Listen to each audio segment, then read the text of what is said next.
మరిన్ని పురాణ కథల కోసం మా ఛానల్ని సబ్స్క్రైబ్ చేసుకోండి. అలానే లైక్ చేయండి, షేర్ చేయండి.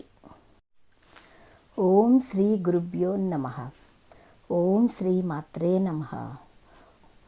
ఓం శ్రీ బాలా త్రిపుర సుందరీ దేవి అయి నమః. మాఘపురాణము 24వ అధ్యాయము. శ్రీమన్నారాయణుని అనుగ్రహము, తులసి మహత్యము. కృష్ణమద మహాముని జహనమునితో ఇట్లన్నాడు. సత్యజిత్తు ఏకాదశి యందు భార్యతో పాటు ఉపవాసం ఉన్నాడు. కేశవుని గంధ పుష్పాలతో అర్చించాడు. దేవతల హితమును కోరి శ్రీమన్నారాయణ్ణి నిరంతరము జపించుచు జాగరణ చేశాడు. ఏకాదశి నాటి రాత్రి మొదటి జామునందే శ్రీహరి సత్యజిత్తుకు ప్రత్యక్షమయ్యాడు. నీలమేఘము వలె నల్లని ఛాయతో, నల్లని ముంగురలతో, పద్మ నేత్రములతో, ప్రకాశించు తిలకముతో, విచిత్ర కుండలములతో చెక్కిళ్ళు ప్రకాశించుచుండగా, సూర్యకాంతిని మించు కిరీటముతో, హారకేయూరాది విభూషణులతో, పచ్చని పట్టుబట్టలను కట్టి మనోహరమైన రూపంతో గరుత్మంతుని పైనెక్కి వచ్చాను. మునిగణములు శ్రీమన్నారాయణు స్తుతించుచు భార్యతో పాటు శ్రీమన్నారాయణుని పాదములపై పడి నమస్కరించెను. శ్రీమన్నారాయణమూర్తి, నాయన, కోరిన వరము ఇచ్చేదను అని అడిగాను. అప్పుడు సత్యజిత్తు స్వామి, ఇంద్రాదులకు పూర్వం వలనే సంచరించు శక్తినిమ్ము, వారిపై దయ ఉంచము, తరువాత నాకును నా భార్యకును నీ సాన్నిధ్యమును అనుగ్రహింపము అని కోరాడు. శ్రీహరి దయతో వారి కోరికను అంగీకరించి ఇట్లన్నారు. ఓయి, ఈ ఏకాదశి తిథి సమస్త పుణ్యములను ఇచ్చును. నేను ఈ తిథి అందే నీకు ప్రసన్నుడనైతిని. కావున ఈ తిథి నాకు సంతోషమును కలిగించు తిథి. నీవు నీ భార్య ఈ పారిజాత వృక్షమును పెకలించి ఇంద్రునికి ఇమ్ము. పవిత్రము వనవాసి నాకిష్టమైన ఈ తులసిని నాకిమ్ము, నీకు శుభము కలుగును. మరి ఒక ఆలోచన వలదు అని పలికాడు. సత్యజిత్తును అట్లే అని అంగీకరించాడు. మరునాటి ఉదయమున భార్యతో కలిసి పారిజాత వృక్షమును పెకలించి ఇంద్రాదులకు ఇచ్చాడు. తులసిని లక్ష్మీపతియగు శ్రీహరికి ఇచ్చాడు. శ్రీహరి అనుగ్రహము వలన ఇంద్రాదులందరూ శక్తివంతులై శ్రీమన్నారాయణుకు నమస్కరించి నిలిచారు. శ్రీహరి ఇంద్రాదులను వినుచుండగా సత్యజిత్తును వాని భార్యను చూచి ఇట్లన్నారు. ఈ ఏకాదశి తిథి నాడు నీవు భక్తితో ఈ విధముగా నన్ను పూజించి నా అనుగ్రహమును పొందుట వలన మిక్కిలి ఉత్తమమైనది, నాకు మిక్కిలి ఇష్టమైనది ఈ ఏకాదశి తిథి. సర్వజీవుల పాపములన్నిటినీ పోగొట్టి అనంత పుణ్యమును ఇస్తుంది. మందమతులైన మానవులు ఈ విషయమును గమనింపలేరు.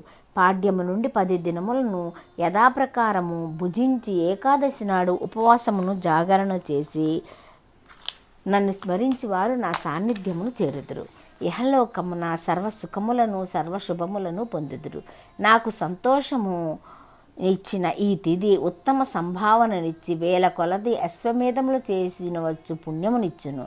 ధర్మవేత్తలకు మునులను ఈ తిథి మిక్కిలి పుణ్యప్రదమని అందరు. 12వ రోజున దేవతలకు మరల శక్తి పుష్టి కలుగుటచే ద్వాదశి తిథిని ప్రాణదాయిని, విష్ణుప్రియము అని అందరు. అజ్ఞానముచే ఏకాదశి యందు భుజించు వారు మహాపాపములను పొందుదురు. దశమి నాటి రాత్రి భోజనము మాని, ఏకాదశి నాడు 2 పూటల భోజనమును మాని, ద్వాదశి నాడు మధ్యాహ్నమున ఒకమారు భుజించిన నాటి రాత్రి భుజింపకుండా ఉండిన చాతుర్భుక్త్యా వర్జితమైన ఏకాదశి ఉపవాసమని అంటారు. ఈ ప్రకారము చేసిన ఉపవాసం సంపూర్ణ పుణ్యఫలమును ఇస్తుంది. పుణ్యప్రదమగు హరివాసరమున ఉపవాసము జాగరణ చేసి నన్ను యథాశక్తిగా పూజించినవాడు నాకు చాలా ఇష్టడు, నా లోకమును చేరతాడు. ఇటు ఏకాదశి ఉపవాసము చేసిన వానినే కాక వాని కులము వారందరినీ రక్షించి అనేక యజ్ఞములను చేసిన వచ్చు పుణ్యాన్ని ఇస్తాను. 4 వర్ణముల వారు, సన్యాసి, వానప్రస్థుడు, స్త్రీ, బాల, వృద్ధులు అందరూ ఏకాదశి నాడు భుజింపరాదు. ఏకాదశి నాడు స్త్రీ సుఖము, నిద్ర, అన్నము వీనిని విడిచి నన్ను పూజించవలెను. నా పాదోదకమును సేవించవలేను. అన్ని మాసముల యందును శుక్ల కృష్ణ పక్షములు రెండిటను వచ్చు ఏకాదశులన్నీ ఇట్లే ఉపవాసం ఉండవలెను. చాంద్రాయణాది వ్రతములను ఆచరించుట వలన వచ్చేటి పుణ్యము ఏకాదశి ఉపవాస వ్రతము వలన వస్తుంది. కావున మానవులారా, మునులారా, యోగులారా, నా భక్తులారా, మీరెవ్వరూ ఈ ఏకాదశి నాడు అన్ని మాసముల యందును 2 పక్షముల యందును తినరాదు. ఇది సత్యము. ఇట్లు ఉపవాసము చేసిన వాడు నా లోకమును చేరి నన్ను పొందుతాడు. ఇది తథ్యము అని బిగ్గరగా పలికాడు అని గృత్సమదముని జహనమునితో వివరించాడు. గృత్సమద మహాముని జహనమునితో ఇంకా ఇట్లన్నాడు. శ్రీమన్నారాయణుడు ఏకాదశి వ్రత విధానమును మహత్యమును వివరించి ఇంద్రాదులతో ఇట్లన్నాడు. మీరు ఈ పారిజాత దివ్య వృక్షమును తీసుకొని మీ నివాసమైన స్వర్గమునకు వెళ్ళండి అని చెప్పాడు. ఇంద్రాదులు శ్రీహరి చెప్పినట్లు పారిజాత వృక్షాన్ని తీసుకొని స్వర్గానికి పోయారు. వారందరూ వెళ్ళిన తర్వాత తులసి శ్రీమన్నారాయణుడితో ఇట్లన్నది. స్వామి, నీ పాదపద్మముల యందు ఆసక్తి గల నన్ను దయచూడుము. నాకు నీవు తప్ప మరి యొక్క గతి లేదు. నేను నీ పాద సాన్నిధ్యమునే కోరుకొందును అని పలికిన తులసి మాటలు విని శ్రీహరి, భూమి యందు అమృతము వలన పుట్టిన తులసి, నీవు నాకు ఇష్టురాలవు. నా వద్దకు రమ్ము. నిన్ను నేను హృదయమును ధరింతును. సందేహము వలదు. నీవు పవిత్రురాలవు, పవిత్రతను కలిగించుదానవు.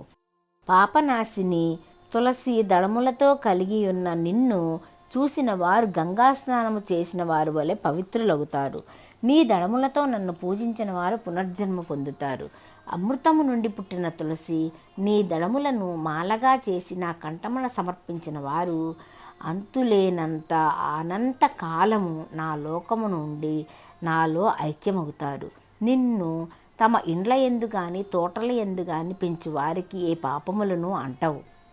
ప్రాతకాలమున నిద్ర లేవగానే నిన్ను చూసి నమస్కరించిన వాడు ఆ దినంన సర్వసుఖములను పొందుతాడు. యన్మూలే సర్వతీర్థాని యన్మధ్యే సర్వదేవత యదగ్రే సర్వవేదాస్య తులసీత్వాం నమామ్యహం అను శ్లోకమును చదివి నీకు నమస్కరించవలెను. తులసి, నీ దళములతో నీటిని తన శరీరముపై చల్లుకొనువాడు అపవిత్రుడైనను పవిత్రుడగును. నీ కుదురు మొదలులోనున్న మట్టిని తిలకముగా నుదుటిపై ధరించిన వాడు సర్వసుఖములను పొందుతాడు. యక్ష రాక్షస పిశాచాదుల వలన వానికి ఏ బాధలు ఉండవు. అమృత సంభవ తులసి, త్రైలోక్య పావని, నేను నిన్ను లక్ష్మీదేవిని సమానముగా భావింతును అని శ్రీహరి తులసికి వరములిచ్చాడు. తులసీ దళములను, కాండములను, శాఖలను అన్నిటినీ శుభప్రదములైన మృదువైన తన చేతులతో తాకాడు. చక్రధారి స్పర్శ వలన తులసి మరింత కాంతిని, పవిత్రతను పొందినది. అప్పుడు ఆ తులసి మనోహరమైన పవిత్రమైన స్త్రీ రూపం నుండి శ్రీహరి అంశను పొందింది. మాయావి జగదీశ్వరుడు అయిన శ్రీహరి లోక రక్షణార్థమై తులసిని నియమించాడు. శ్రీహరి ఎడమ చేతితో తాకబడిన భాగము కృష్ణవర్ణమై కృష్ణ తులసి అని పేరు పొందింది. ఆ వైపునున్న ఇతర వృక్షములను తులసి సాన్నిధ్యముచే పవిత్రములయ్యను. తులసి ఉన్న ప్రదేశం పాపములను పోగొట్టును. అప్పుడు శ్రీహరి సత్యజిత్తును చూచి, నీవు నాకు పూజను చేసి బ్రాహ్మణ సమారాధనము చేసి నీవు నీ భార్యయు భుజింపండి అని పలికాడు. సత్యజిత్తు కూడా శ్రీహరిని పూజించి బ్రాహ్మణులకు భోజనం పెట్టి తన భార్యతో కలిసి భుజించాడు. ఇట్లు ఆ వ్రతం పూర్తయిన తర్వాత శ్రీహరి అందరినూ చూచుచుండగా సత్యజిత్తు దంపతులతోనూ తులసితోనూ కలిసి గరుక్మంతునికి తన లోకమునకు పోయాడు. నాయన జాహ్నముని, ఇది ఏకాదశి వృత్తాంతం. ఏకాదశి తిథి అశ్వమేధ సహస్ర ఫలమును ఇచ్చునని స్పష్టమైనది కదా. అన్ని ఏకాదశులలోనూ మాఘమాసమునందర ఏకాదశి మరింత శుభప్రదము. ఆనాడు ఉపవాసం ఉండి శ్రీహరిని పూజించి జాగరణ మంత్రానుష్ఠానము స్మరణము చేసిన వారు శ్రీహరికి ప్రీతిపాత్రులే సాలోక్యమును సాయుధ్యమును పొందుతారు. ఏకాదశి నాడు ఉపవాసము, ద్వాదశి నాడు పారాయణము ముఖ్యము. ఆనాడు బ్రాహ్మణులకు భోజనం పెట్టి యథాశక్తిగా గోదానము, భూదానము, వస్త్రదానము, సువర్ణదానము, సాలగ్రామ శిలాదానము మున్నగునవి ఉత్తముడైన బ్రాహ్మణులకు ఇయ్యవలెను. అట్టివాడు ఇహలోకమున చక్రవర్తి అయి చివరకు శ్రీహరి సాయుధ్యమును పొందును. ఇట్టి పవిత్రమైన కథను వినువారును శ్రీహరి కరుణా కటాక్షమును పొంది విష్ణువును చేరుతారు. నిస్సందేహముగా చెప్పుచున్నాను అని గృత్సమద మహర్షి జహనమునికి వివరించాడు. ఇది మాఘపురాణం 24వ అధ్యాయం సంపూర్ణము.